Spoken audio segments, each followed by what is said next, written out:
నమస్తే, welcome to Telugu Rajam. ప్రస్తుతం మనతో పాటు ఉన్నారు హుస్నాబాద్ కాన్స్టిట్యూన్సీకి సంబంధించిన బీఆర్ఎస్ పార్టీ నాయకురాలు రాజలక్ష్మి గారు ఉన్నారు. వారితో మాట్లాడే ప్రయత్నం చేద్దాం. రాజలక్ష్మి గారు, చెప్పండి, నిజంగా కాళేశ్వరం విచారణలో భాగంగా ఇవాళ Harish Rao justice PC Ghosh commission ముందు హాజరైన నేపథ్యంలో గత ప్రభుత్వ హయాంలో కాళేశ్వరంలో అవినీతి జరిగిందా అంటే ఏం చెప్తారు? అవినీతి జరగలేదనేది ప్రజలు కూడా చెప్పిండ్రు. ప్రజలకు నమ్మకం ఉంది, ప్రజలకు విశ్వాసం ఉంది. వీళ్ళ పాలన కరెక్ట్ లేక అయోమయం చేద్దామని, టైంపాస్ చేద్దామని, ప్రజలకు ఏ విధంగా కూడా వాళ్ళకి పనిచేసే ఛాన్స్ లేదు కదా. వాళ్ళ ప్రభుత్వం రాగానే హైడ్రామాని హైగా పెట్టేసుకున్నారు కదా. రేవంత్ రెడ్డికి ఏం పని లేదని చెప్పేసి ప్రజలు కూడా అంటారు. ఇప్పుడు హరీష్ అన్న వేండి అరగంటలో వస్తాడు, విచారణలో కూడా ఏం తెలియదు, న్యాయంగానే ఉంటుంది. న్యాయ పోరాటం మీద బీఆర్ఎస్ పార్టీ. నిజంగా కమిషన్లు దండుకున్నారు అనేది కాంగ్రెస్ పదే పదే గత ఎన్నికల మేనిఫెస్టోలో కానీ ప్రచారంలో కూడా పదే పదే సీఎం గారు చెప్పిన పరిస్థితి. ఏం చెప్తారు దాని మీద? దాని మీద ప్రాంతం కోసము, ప్రజల కోసం వచ్చిన పార్టీ బీఆర్ఎస్ పార్టీ కాబట్టి ఏ అన్యాయం జరగలేదు, అరాచకానికి కూడా గురి కాలేదు. స్వచ్ఛందంగా చేసిన ఈ పార్టీ బీఆర్ఎస్ పార్టీ, అన్ని వర్గాలకు సమానత్వంగా చేసిన బీఆర్ఎస్ పార్టీ ఏ న్యాయంగానే ఉంది. అది ఏం అన్యాయం జరగలేదని అరగంటలనే ప్రూఫ్ అయిపోతుంది. మనకి ఎస్టిమేట్ బడ్జెట్ 60,000 కోట్లు అన్నారు, ఆ తర్వాత 80,000 కోట్లు, ఆ తర్వాత 1,00,000 కోట్లు, ఆ తర్వాత 1,50,000 కోట్లకు ఎట్లా అంచనా వేశారనేదే చర్చ.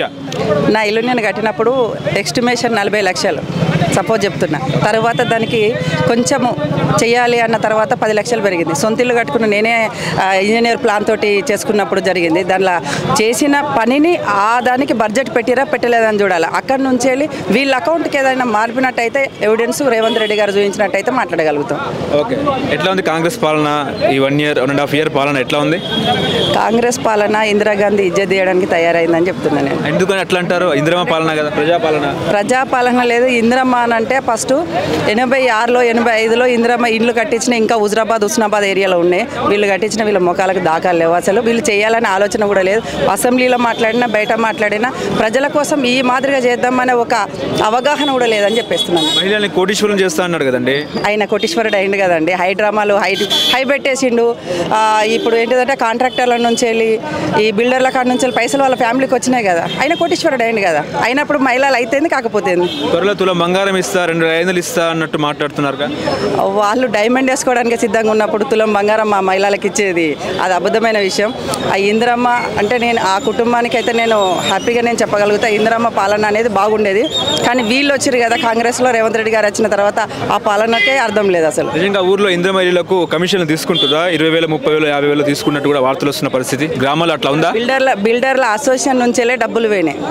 ఇలా కాంట్రాక్టర్గా నేను చెప్తున్నా, కాంట్రాక్టర్ అసోసియేషన్ నుంచి కూడా అలా 10% ఇస్తేనే కాంట్రాక్టర్లే మరి రిలీజ్ అవుతున్నాయి. నేను చెప్తున్నా కదా, దీనికి ఛాలెంజ్గా వాళ్ళు ఏమైనా వచ్చేది ఉంటే రమ్మని చెప్పండి. నేను కాంట్రాక్టర్గా సవాల్ విసురుతున్నా. నేను కమిషన్ తీసుకుంటారు 100%, 10% తీసుకుంటారు. ఒక కాంట్రాక్టర్ దగ్గర ₹1 కోటి 10% ఇస్తేనే వాళ్ళు రిలీజ్ చేస్తారు.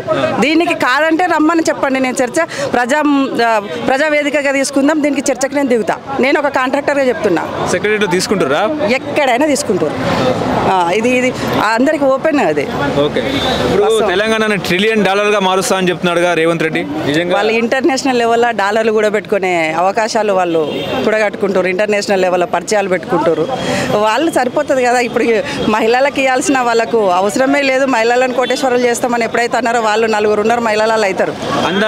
అదానిలను పోటీ పడదామంటున్నారుగా. వీళ్ళు వాళ్ళతో పోటీ పడతారు. 4 అన్నదమ్ములు ఉన్నారు కదా, అంతకుమించి ఏముంటుంది. వాస్తవం అది.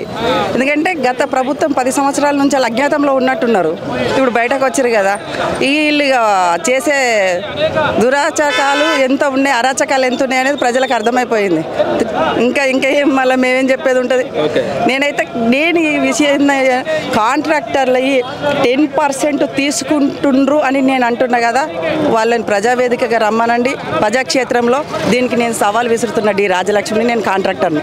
బీఆర్ఎస్ పార్టీ తరఫున నడుస్తుంది. అట్లా నేను హుస్నాబాద్ అంటే నేను యావత్ తెలంగాణలో కూడా సఫర్ అవుతారు. కాంగ్రెస్ ప్రభుత్వం వచ్చిన తర్వాత కాంట్రాక్టర్లు చచ్చిపోయే స్థితికి వచ్చేస్తారు. పర్సెంటేజ్ ఇవ్వలేక అక్కడ పెట్టుబడి నిధులు మంజూరు కాలేదని చెప్పి ధర్నా చేస్తున్నారని బట్టి విక్రమార్క. ఆ పైసలు ఆపిన వాటికి పైసలు ఇప్పుడు ఇవ్వమంటే 10% ఇస్తామని చెప్తారు. వీళ్ళే న్యాయం చేస్తారు. ఇప్పుడు నిన్న రేవంత్ రెడ్డి మాట్లాడుతూ తొడగొట్టినా పడగొట్టినా అన్నట్టు మాట్లాడుతున్నారు. కేసీఆర్ని బయటకు వచ్చినా తొడగొట్టింది కాంగ్రెస్ సీనియర్ల మీద. స్టీల్ కవర్లు తెచ్చుకున్నది కాంగ్రెస్ సీనియర్ల మీద. ఆయన తొడగొట్టి తెచ్చుకున్నది. ఇప్పుడు ఏంటిదంటే కాంగ్రెస్లో పని చేయకున్నా కూడా ఈయన పోయి అధిష్టానాన్ని నొప్పించుకొని తెచ్చుకునేది, తొడగొట్టింది, బలము ఏది కొట్టినా కూడా ఆ కాంగ్రెస్ వాళ్ళ మీద తప్ప కేసీఆర్ మీద కొట్టే సవాలే లేదు. ఇది ప్రాంతం కోసం వచ్చింది, ప్రజల కోసం వచ్చిన బీఆర్ఎస్ పార్టీ. ఎవడో తొడగొడితే మెడగోసుకుంటూ వచ్చిన పార్టీ కాదు ఇది. స్వచ్ఛందంగా అందరం కలిసి ఉద్యమం చేసి తెచ్చుకున్న ఈ పార్టీ. ఈ తెలంగాణ కోసం కొట్లాడినాం. ఇలా రేవంత్ రెడ్డి అనగానే ఏదో పోదది. ఆయన ఏది చెప్పినా కూడా ఎవరు నమ్మడానికి సిద్ధంగా లేరు.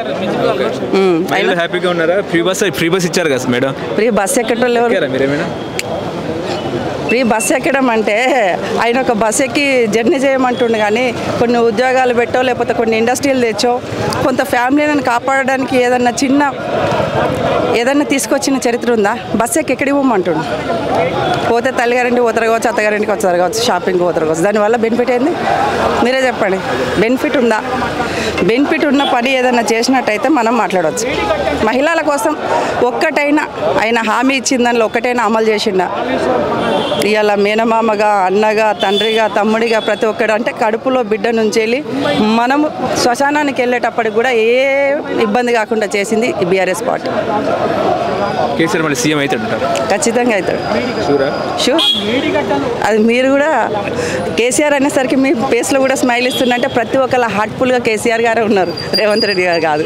ఇంకా 4 రోజులు అయితే అసలు వాళ్ళకే కుదురుతలేదు. ఒక సీఎం వస్తేనే పక్క పంటలు లేస్తలేరు. నువ్వు ఎవరికి కొట్టినవో తోడా వాళ్ళే లేస్తలేరు. వాళ్ళ మీదనే ఇంకా మనం చెప్పాల్సిన అవసరం ఉందా?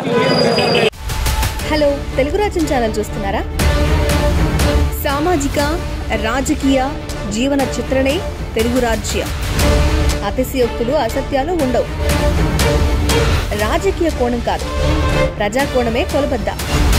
తెలుగు రాజ్యం వీక్షణ మీ ఉత్తమ అభిరుచికి నిదర్శనం.